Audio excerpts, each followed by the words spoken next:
누가복음 2장 25절에서 39절 우리 시므온과 안나가 아기 예수님을 알아보는 그런 장면이 되겠습니다. 우리 누가복음 2장 25절부터 39절까지의 말씀을 우리 한 절씩 교독하시겠습니다. 예루살렘에 시므온이라 하는 사람이 있으니 이 사람은 의롭고 경건하여 이스라엘의 위로를 기다리는 자라. 성령이 그 위에 계시더라.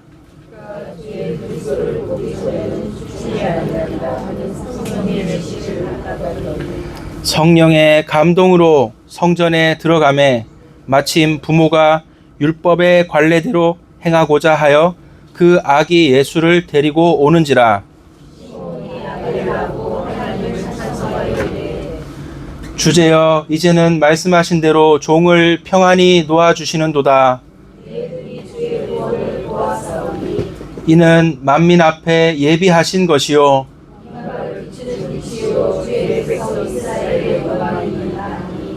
그의 부모가 그에 대한 말들을 놀랍게 여기더라.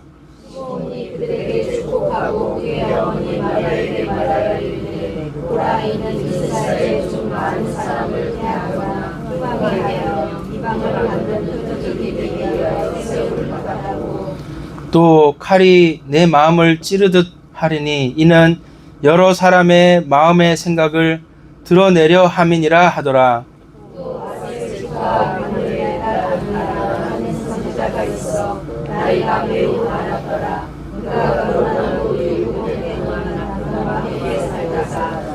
과부가 되고 84세가 되었더라. 이 사람이 성전을 떠나지 아니하고 주야로 금식하며 기도함으로 섬기더니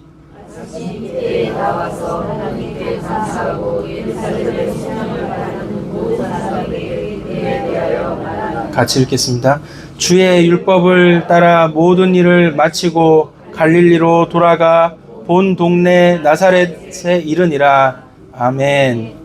예, 오늘 이 본문의 말씀 가지고 예수님을 알아본 극소수의 사람들이란 제목으로 말씀 증거하겠습니다.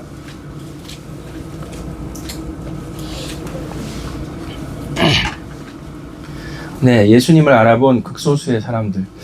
여러분, 그 성경을 이렇게 이제 성탄절 다가오고 하는데 아기 예수님을 알아본 이제 사람들이 진짜 극소수입니다. 예수님이 이제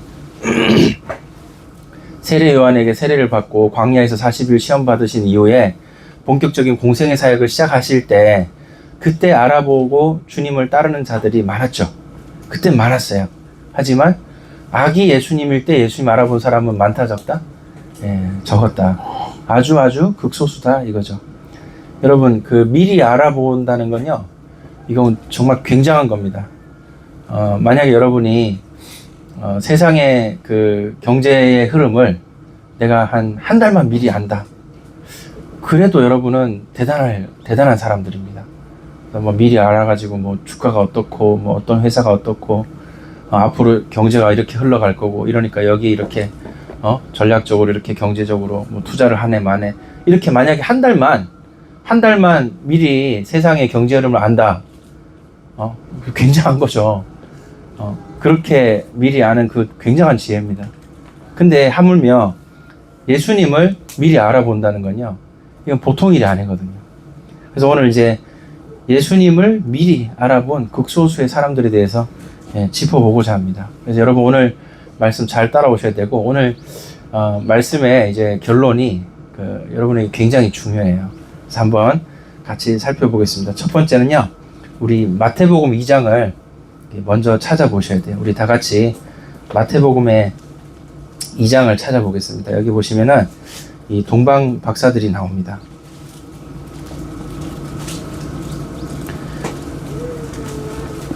동방 박사들에 대해서 자세하게 생각해 보신 적이 있는지 모르겠는데요.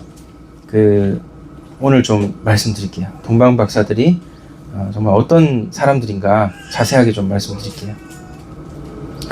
자, 그러면 여기 쭉 보시면 다 읽지는 않겠고요.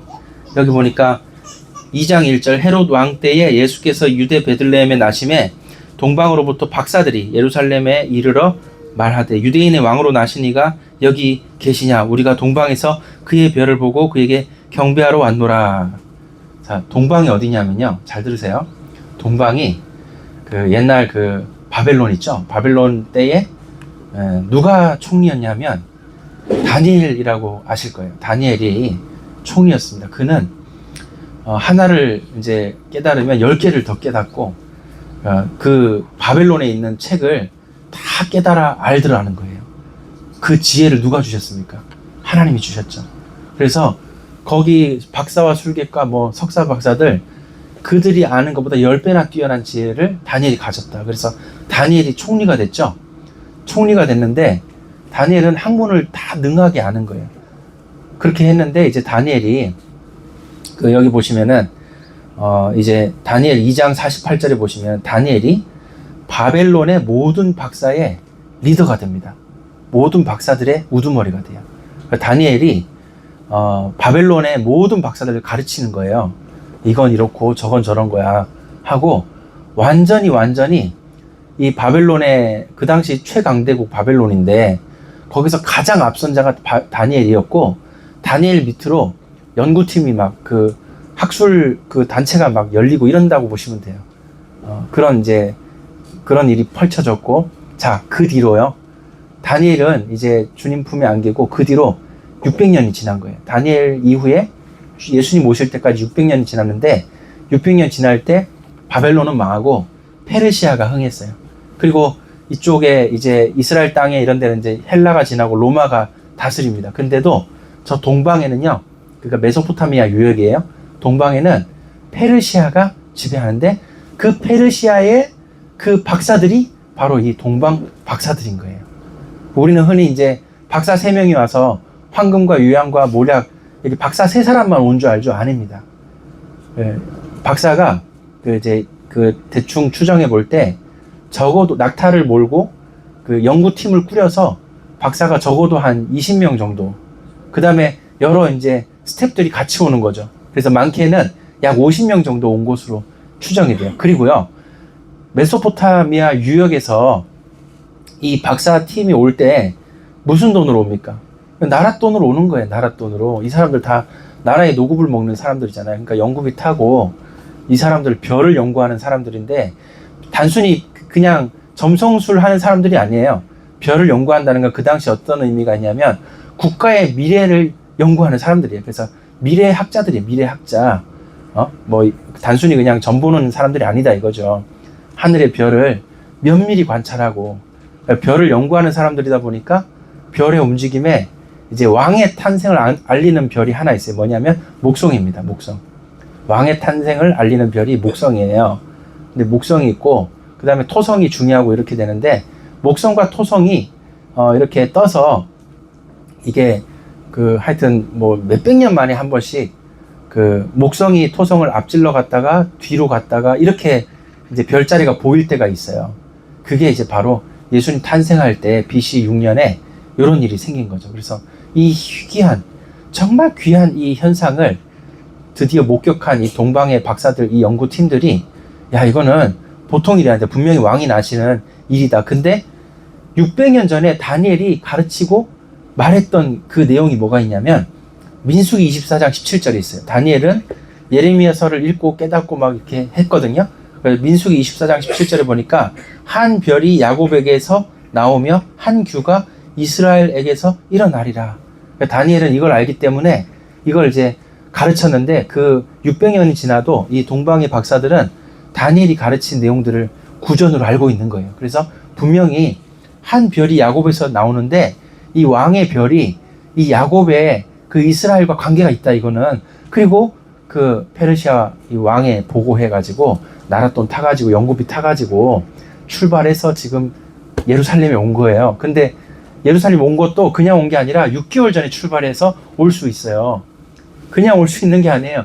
그 낙타 타고 그 다음에 이제 스태프들 다 같이 오는 그 여정이 그냥 뭐 일주일 만에 오는 게 아닙니다, 여러분. 한 6개월 걸려요. 그러니까 미리 준비해서 6개월 전부터 준비해서 왔다는 사실이 됩니다. 그것도 뭐 3사람 온 게 아니고 20명에서 50명 정도 온 겁니다.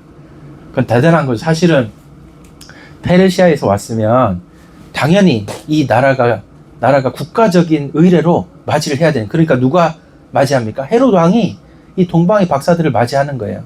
이 동방의 박사들은 당대 최고의 그 학술 팀이기 때문에 왔다는 소식 자체로만으로도 헤롯 왕이 그래? 그럼 빨리 영접하고 맞이해 하고 왕궁에 모시고 음식 대접하는 거예요.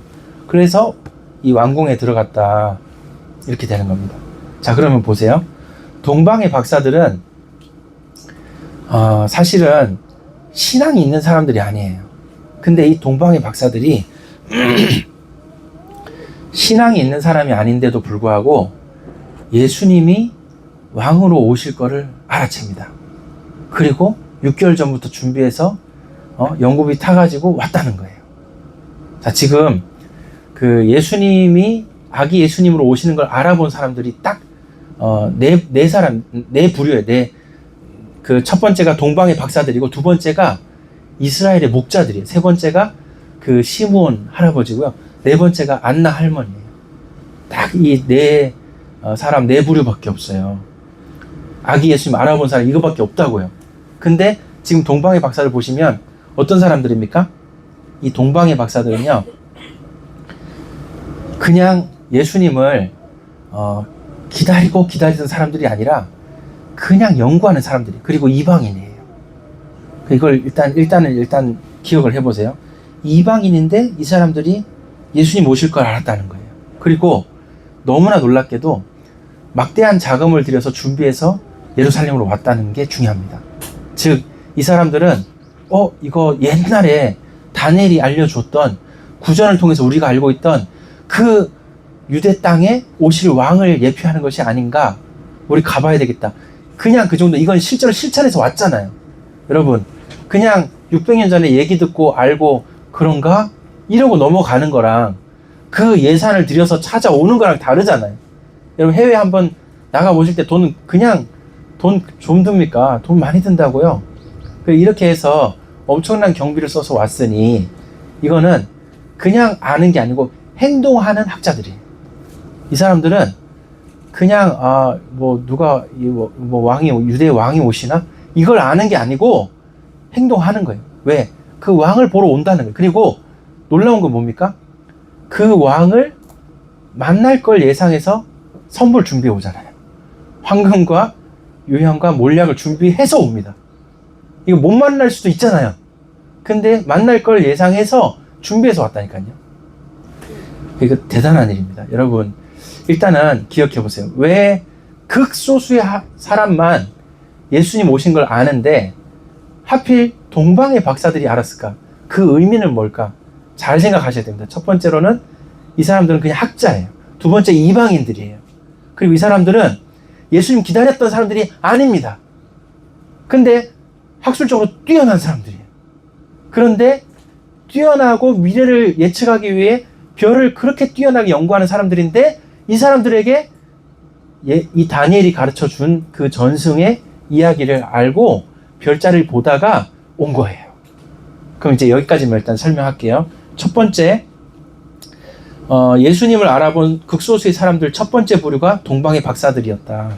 이 사람들은 뭐냐? 행동하는 지성이었다 이거죠. 행동하는 지성. 근데 이 사람들은 이방인인데 그래요. 예. 자, 실제로 실천한 사람들이었다. 자, 두 번째입니다. 두 번째, 이제 다시 이 누가복음 2장으로 다시 넘어가 보시겠습니다.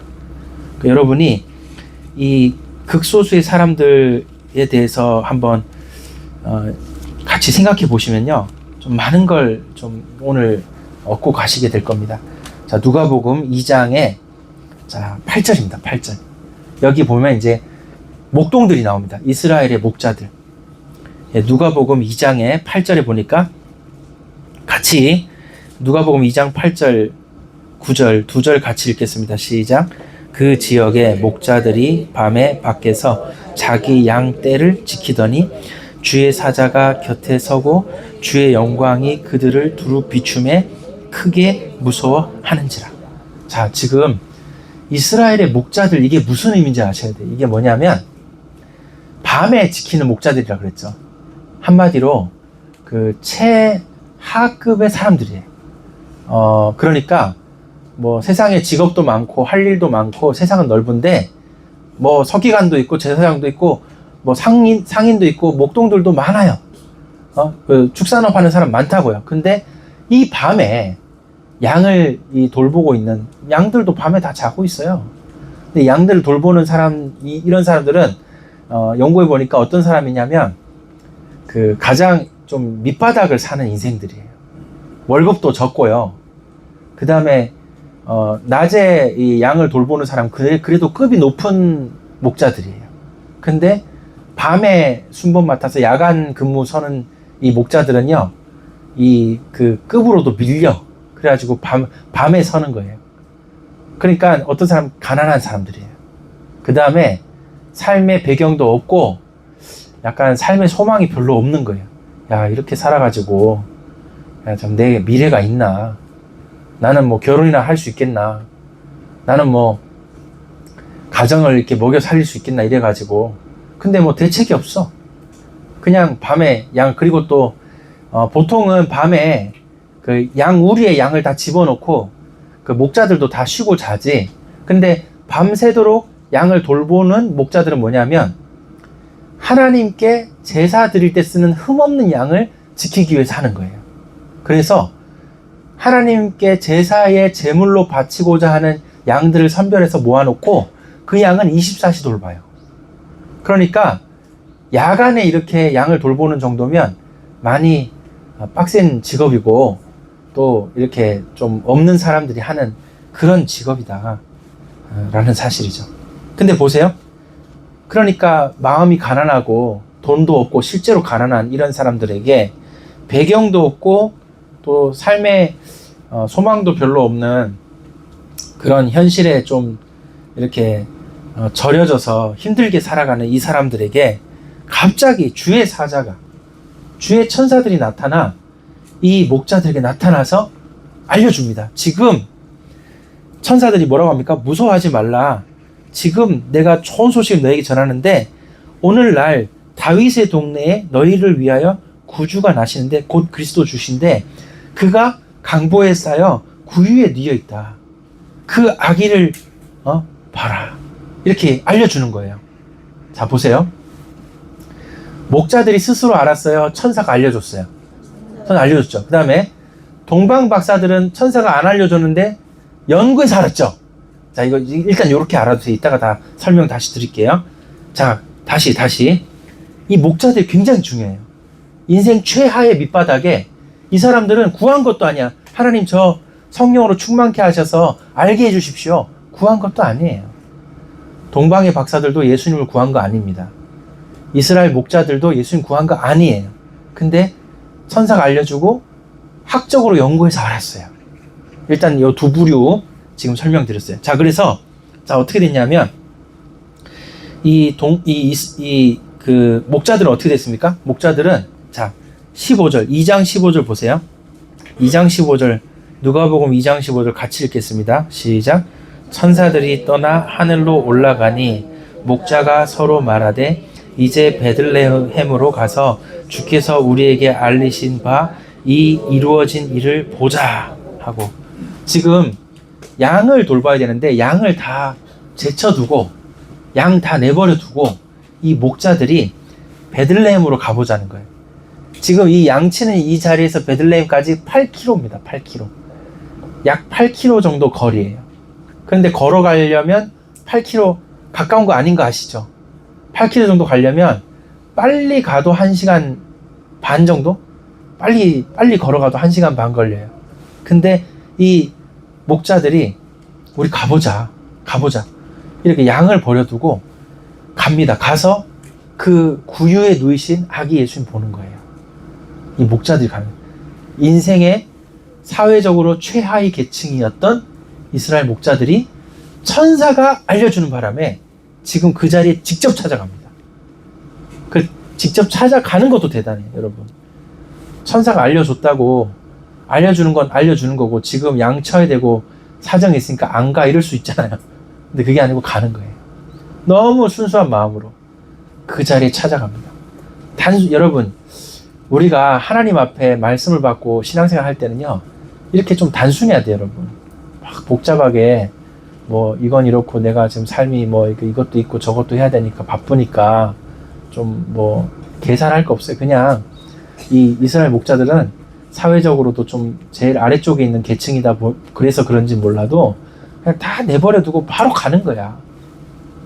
자, 이렇게 했습니다.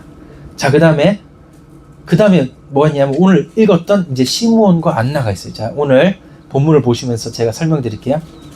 이 시므온은 어떤 사람이냐? 시므온은 하나님의 영광을 볼 때까지 성령 안에서 깨어 기다리는 사람이에요. 이 두 노인이 굉장히 중요해요. 자, 시므온은 성령이 그 위에 머물러 있는 사람이라고 돼 있어요. 그렇게 돼 있죠. 그리고 안나는 뭐라고 돼 있어요? 주야로 금식하며 기도하는 사람. 그 성전에서 떠나지 않고 늘 기도하는, 이제 남편을 사별하고 혼자서 자식 키우면서 무려 지금 84세가 될 때까지 될 수 있으면 성전 안 떠나고 계속 성전에 머물면서 계속 기도하는 거예요. 안나가 그랬어요. 안나가 주야로 금식하며 기도하는 사람이다. 그러니까 이 두 사람 뭐냐면 영적으로 민감한 거예요. 그리고 예수님 오실 것을, 하나님의 위로가 이 땅에 언제 임하는지 그걸 민감하게 기다렸던 사람들이에요. 자, 동방의 박사들은 예수님을 기다렸다기보다는 학적으로 알고 찾아왔고요. 이스라엘 목자들은 천사가 알려주는 바람에 최하의 계층임에도 불구하고 기쁨으로 예수님 오시는 걸 알아봤고, 그 다음에 시므온과 안나는 간절히 기도하고 기다렸던 사람이에요. 그래서 천사가 안 가르쳐줘도 바로 알아봐요. 그래서 어떻게 됩니까? 자, 오늘 본문 읽으셨죠? 뭐라고 되어 있습니까? 이 25절에 시므온이라는 사람이 아주 의롭고 경건하고 이스라엘의 위로를 기다리는 사람인데 성령이 그 위에 계시는데, 자, 27절 보세요. 지금 아기 예수님이 성전으로 올 때 시므온에게 뭐가 임합니까? 성령의 감동하심이 임해요. 그렇게 해서 이 시므온도 절묘하게 아기 예수님 오실 때 딱 맞춰서 성전에 들어가요. 들어가면서 그 부모와 아기를 보자마자 알아보고, 그리고 이 시므온이 28절, 시므온이 이 할아버지가 아기를 자기가 좀 알아보재. 여러분, 그 성전에 지금 이 마리아와 요셉이 아기 안고 갔는데, 이 정결 예식을 가지고 난지 8일 만에 할례하러 갔는데 웬 할아버지가, 모르는 사람이 아기 안아보자 그러면 주겠어요, 안 주겠어요? 이게 좀 상황이, 그죠? 이게 쉽게 누구세요? 이런 것도 물어봐야 되고, 왜 그러세요? 뭐 이런 거 해야 될 거 아니에요? 근데 그게 아니야. 지금 이 시므온, 이 사람은 성령에 감동돼서 아기를 안아보지. 그리고 아기를 안고 하나님을 찬송합니다. 근데 그 찬송하는 내용이 뭐예요? 놀라운 거예요. 요셉과 마리아가 들을 때, 와, 이분 누구시지? 어떻게 알았지? 이렇게 되는 거예요. 내가 주의 구원을 보았습니다. 이는 만민 앞에 예비하신 이방에 비추는 빛입니다. 이렇게 찬양하는 거예요. 이스라엘의 영광이 지금 이 자리에 임했다고 찬양하는 거예요. 더 놀라운 건 뭔지 아세요? 시므온이 이렇게 성령에 감동되고 성령의 사람으로서 시므온이 뭐라고 얘기합니까? 마리아에 대해서 예언합니다. 예수님의 육신의 어머니 마리아에 대해서 예언하는 거예요. 뭐라고 합니까? 칼이 당신의 마음을 찌르듯 할 겁니다. 이게 왜 그래요? 십자가에서 아들이 죽는 걸 어머니 마리아가 지켜볼 때 마음이 어떻겠어요? 마음이 칼이 찌르듯 하겠죠? 그걸 딱 예언하는 거예요. 그리고 여기 보면은 그 어머니 마리아, 육신의 어머니 마리아에 대한 예언이 그렇게 좋지가 않아요. 이스라엘 중 많은 사람을 패하거나 흥하게 하며 비방을 받는 표적이 된다. 그리고 여러 사람의 마음의 생각을 드러낸다. 이런 얘기를 한단 말이에요. 이게 이제 나중에 로마 카톨릭이 성모 마리아 이러면서 숭배하는 것까지도 암시하는 예언이에요. 그러니까 이 시몬 진짜 성령에 충만한 사람이에요. 보통 사람 아니에요, 여러분. 그 다음에 보세요. 이제 안나 얘기입니다. 안나 얘기. 안나가 아셀 지파 바누엘의 딸 안나라 그랬죠. 근데 여기 뭐라고 설명합니까? 그 안나를 보고 선지자다 이렇게 설명합니다. 이 아셀 지파 36절에 나와 있죠. 아셀 지파 바누엘의 딸 안나라 하는 선지자가 있어. 이렇게 돼 있어요.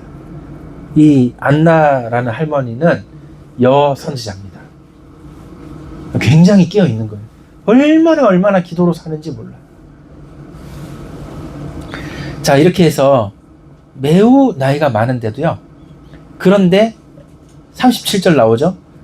성전을 떠나지 아니하고 주야로 금식하며 기도한다. 그렇게 주를 섬겼다는 거예요. 그리고 마침 이 아기 예수님 보고 하나님께 감사한다. 얼마나 감사한지요. 예루살렘의 속량을 바라는 모든 사람에게 이제 이 아기 예수님이 참된 메시아로 지금 왔다. 이거를 예루살렘에 있는 모든 사람에게 막 알린다는 거예요. 그러니까요, 30년 뒤에 예수님이 공생의 사역 시작하기 전부터 아기 예수님을 본 이 안나라는 여선지자는 메시아 왔다고 지금 예루살렘에 계속 얘기하고 댕기는 거야. 이 나이 많은 84세 할머니가 이복에 지금 이 땅에 메시아가 오셨어.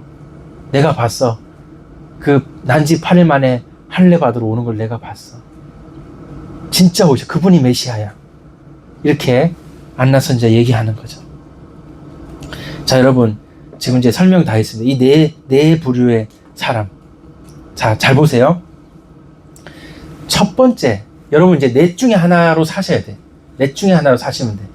여러분이 우리는 그냥 신앙생활 적당히 하다가 뭐 하나님 은혜 주시면 이렇게 하겠다 이런 게 아니고 지금 마지막 때 주님 오실 길이 다 열려져 있고 이제 주님 언제 재림하실지 모르잖아요.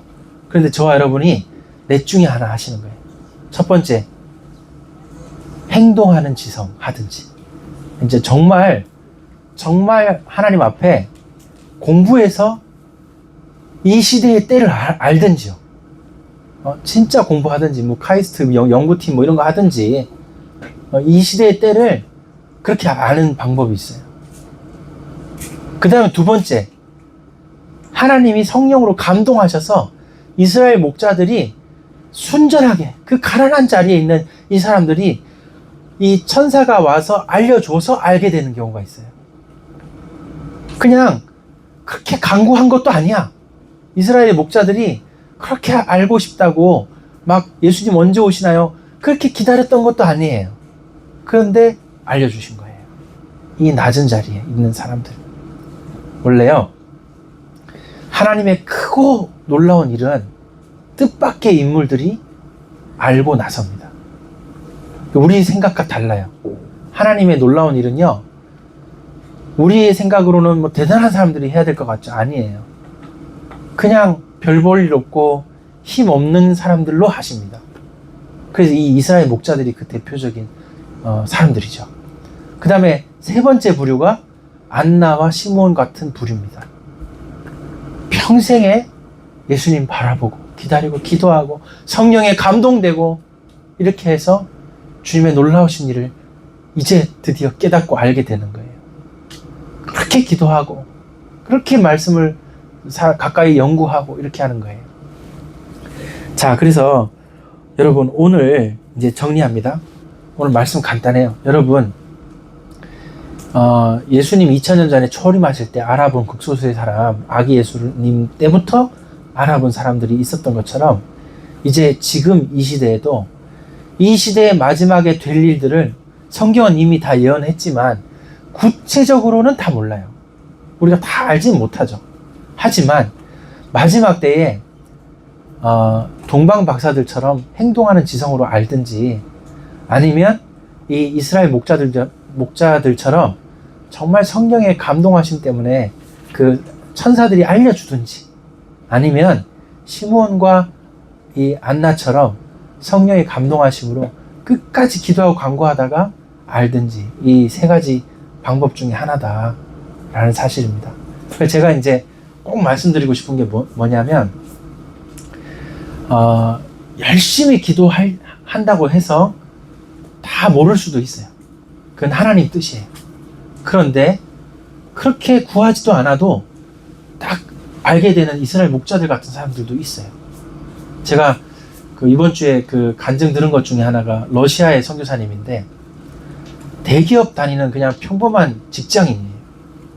아주 뛰어난 유명 명문대학교 스카이 이런 데 나와가지고 러시아에 대기업 입사해서 러시아에서 지금 이제 직장생활 하는 거죠. 근무하고 해외 파견 근무하는데, 그런데 갑자기 정말 한 번 교회도 가보지 않은 이 러시아에서 대기업에서 직장생활 하고 있는 이 사람에게, 40대 이 사람에게 갑자기 성령께서 밤에 너 이제 세상 일 하지 말고 내일 해라, 이렇게 갑자기 성령께서 부르시더라는 거예요. 이 사람 너무 놀란 거예요. 이게 뭔 일인가. 근데 이게 성령께서 하시는 건지 모르잖아요. 그러니까 하나님, 이게 정말 하나님이 날 부르시는 거면 내게 증거를 달라고, 마치 사사 기드온이 양털은 안 졌고 주변이 졌고, 또 양털은 졌고 주변은 안 졌고, 이런 증거를 보여주신 것처럼 저에게도 증거를 주십시오, 이렇게 기도를 한 거예요. 그 기도하자마자 바로 자기가 갖고 있던 지병이 그 즉시로 나와버린 거예요. 이게 도대체 설명이 안 된대요. 자기는 너무 충격을 받아요. 이거는 분명히 하나님 사인이다. 마침 또 그때 러시아에 있는 어느 선교사님 만나서 쭉 말씀을 배우고 깨닫게 되는 거예요. 완전히 급속도로 인생이 달라지면서 평범한 직장인이 순식간에 변화돼서 신학 공부 다 하고 목사 안수 받고 선교사로 파송돼요.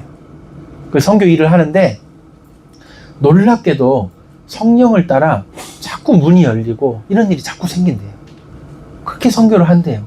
그러니까 다른 선교사는 러시아에 선교사 오기 위해서 러시아 말도 공부하고 신학 훈련하고 그렇게 간절히 기도하고 준비해서 진짜 막 말씀으로 기도로 살고 이렇게 해서 러시아 선교 온 사람들이 있어.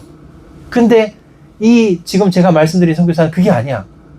그렇게 기도 안 했는데 그냥 성령께서 역사하셔서 그냥 깨닫고 그냥 문 열리고 선교가 되는 거예요. 우리 볼 때 어떻게 생각해요? 왜 저 사람은 저렇게 쉽게 되는 것 같고 우리는 간절히 기도하는데 왜 안 되는 것 같지? 이런 생각이 든단 말이에요. 근데 하나님의 역사는 어떻게 일어날지 모르는 거예요, 여러분. 그 러시아 선교사는 그렇게 된 거예요. 그렇게 문 열린 거예요. 그리고 우리가 이제 대부분 알다시피 우리 한국교회에 아주 존경 정말 받는 좋은 목사님들이나 영적 리더분들 보면은 시므온과 안나 같은 거예요. 그렇게 정말 한 3대째 4대째 모태신앙에다가 성경을 어릴 때부터 그렇게 막 읽고 그렇게 기도로 자라고 완전히 믿음의 가정에서 자라가지고 그렇게 성령의 충만함을 받아서 쓰임받는 분들, 이런 분들 많이 계시잖아요. 이런 시므온과 안나 같은 분들, 그런 사람들이 있는 거예요. 그런데 동방 박사들 같은 사람들도 있어요. 모르지만 그냥 일반 은총, 성령이 감동하고 이런 것도 아니야, 여러분. 근데 이 사람들도 예수님의 나심을 안 거예요. 그리고 여러분, 예수님께 선물 드린 사람 이 사람밖에 없어요. 이 동방의 박사들. 황금은 왕을 상징하는 선물이잖아요. 유향은 예수님이 하나님이심을 상징하는, 유향을 드린다는 거는 마치 성전에서 제사장이 하나님께 유향을 드려서 제사 드리는 거랑 같아요. 유향은 예수님이 하나님이시라는 거예요. 제 2위가 되신 성자 하나님이시라는 거죠. 그렇게 또 몰약은요, 그 예수님의 십자가의 고난을 상징하는 거예요. 어떻게 알고 이렇게 세 가지를 준비해서 예수님의 그 나심을 축하합니까? 이 동방의 박사들이. 이스라엘 목자들은 돈도 없어. 시므온과 안나는 나이도 많아. 이제는 이제 마지막 때 주의 구원을 보고 기뻐하고 이제 생을 마치는 거죠. 근데 이 동방의 박사들은 그렇게 똑똑하고 생생하고 선물 준비하고 그렇게 한 거예요. 여러분, 언제 어떻게 하나님의 역사가 일어날지 우리가 알 수가 없어요. 근데 여러분, 중요한 건 뭐냐면 우리는, 잘 들으세요, 우리는 이스라엘 목자들처럼 할 수는 없는 거예요. 우리는 동방의 박사들처럼 할 수 있는 게 아니에요. 여러분들은 시므온과 안나와 같이 하는 거예요. 할 수만 있으면 기도하는 거예요. 할 수만 있으면 성경을 알게 해달라고 간구하며 늘 말씀을 읽는 거예요. 특히 여러분, 이제 제가 내년에 계속 강조할 건데 시편을 소리내서 읽어야 돼요. 정말 중요합니다. 이건 제가 앞으로 이제 말씀드릴 거예요. 시편을 소리내서 읽으면요, 시편은 그 자체가 기도고 찬양이에요. 시편을 소리내서 읽을 때 굉장한 일이 일어나더라고요. 그래서 꼭 뭐 어떤 응답이라기보다는 시편은 소리내서 하루에 5편에서 10편 정도 읽더라고요. 이게 지금 굉장히 중요한 거예요. 그래서 이렇게 하는 거예요. 여러분이 안나와 시므온 같이 우리는 해야 되는 거예요. 안나와 시므온 같이 할 수 있는 사람들이 여러분밖에 없어요, 여러분. 하나님은 동방의 박사들 같은 사람 일으키는 거는 하나님이 하실 일이야. 하나님은 이스라엘 목자들 같은 사람에게 그렇게 천사로 알게 하신 거, 그것도 하나님이 알아서 하실 일이야. 뭐 저 사람들은 힘 하나도 안 들이고 저렇게 깨닫네? 그게 아닙니다, 여러분. 우리는 신앙생활 지금 하는 이유가 하나님께서 우리에게 허락하신 일이 이건 거예요. 시므온과 안나처럼. 한번 따라합시다. 힘써서 말씀 붙잡고 힘써서 기도하자. 저 이렇게 합시다. 이게 여러분의 기쁜 일이 되길 바랍니다. 우리가 신앙생활을 해나가는 데 있어서 우리는 신앙생활의 최고의 목표가 이게 돼야 돼요, 여러분. 저는 안나 여선지자가 어떻게 이렇게 기도하고 했는지 모르겠어. 얼마나 그렇게 성전을 떠나지 않고 금식하며 기도하며 했는지. 그 시몬 어떻게 그렇게 성령이 감동해서 마지막에 하나님의 위로를 보는지. 우리는 참 놀라운 거죠. 자, 이렇게 됩니다. 자, 오늘 말씀 여기까지 드리고요. 예수님을 알아본 이 극소수의 사람들을 우리가 살펴봤을 때 하나님의 역사와 일은 어떻게 일어나고 진행되는지는 우린 다 알 수는 없어요. 하지만 우리가 할 수 있는 일은 있습니다. 뭐냐? 말씀의 사람으로, 기도의 사람으로 사는 것입니다. 여러분 아멘입니까? 여러분 현실에 어떠한 뭐 일이 있고 어려움이 있고 하더라도 이렇게 안나와 시므온처럼 사시기를 예수님 이름으로 축복합니다. 우리에게 건강이 있든 없든 나이가 많든 적든 우리에게 주어진 삶을 최고로 값지게 성실하게 살아가면서 우리에게 주어진 대로 이렇게 말씀으로 기도로 살아가야 되겠고요. 결국에 하나님의 성령은 이런 사람에게 역사하십니다. 그래서 이렇게 이제 우리 성탄절 맞이하는데 이렇게 우리 극소수의 예수님 알아본 사람들 우리 살펴봤고, 저와 여러분 이렇게 안나와 시몬처럼 정말 복받은 사람 되시기를 예수님 이름으로 축복합니다. 하나님 아버지 감사합니다. 오늘도 주신 말씀 감사합니다. 아버지 하나님, 우리가 정말 이제 예수님 다시 오실 날이 멀지 않았는데 그냥 막연하게 적당히 기도하고 적당히 말씀 읽는 사람들이 아니라 정말 말씀을 꿀송이처럼 달게 해달라고 기도하면서 간절히 사모하며 그 은혜를 정말 사모하며 우리에게 주신 열정을 가지고 말씀의 사람, 기도의 사람 될 수 있도록 인도하여 주시옵소서. 결국 성령의 감동하심이 있고 성령의 놀라운 충만하심이 우리에게 있기를 원합니다. 하나님의 놀라우신 뜻대로 우리가 마지막 때에 정말 이렇게 깨어 기도하는 자들 되게 하여 주시옵소서. 감사드리며 예수님의 이름으로 기도합니다.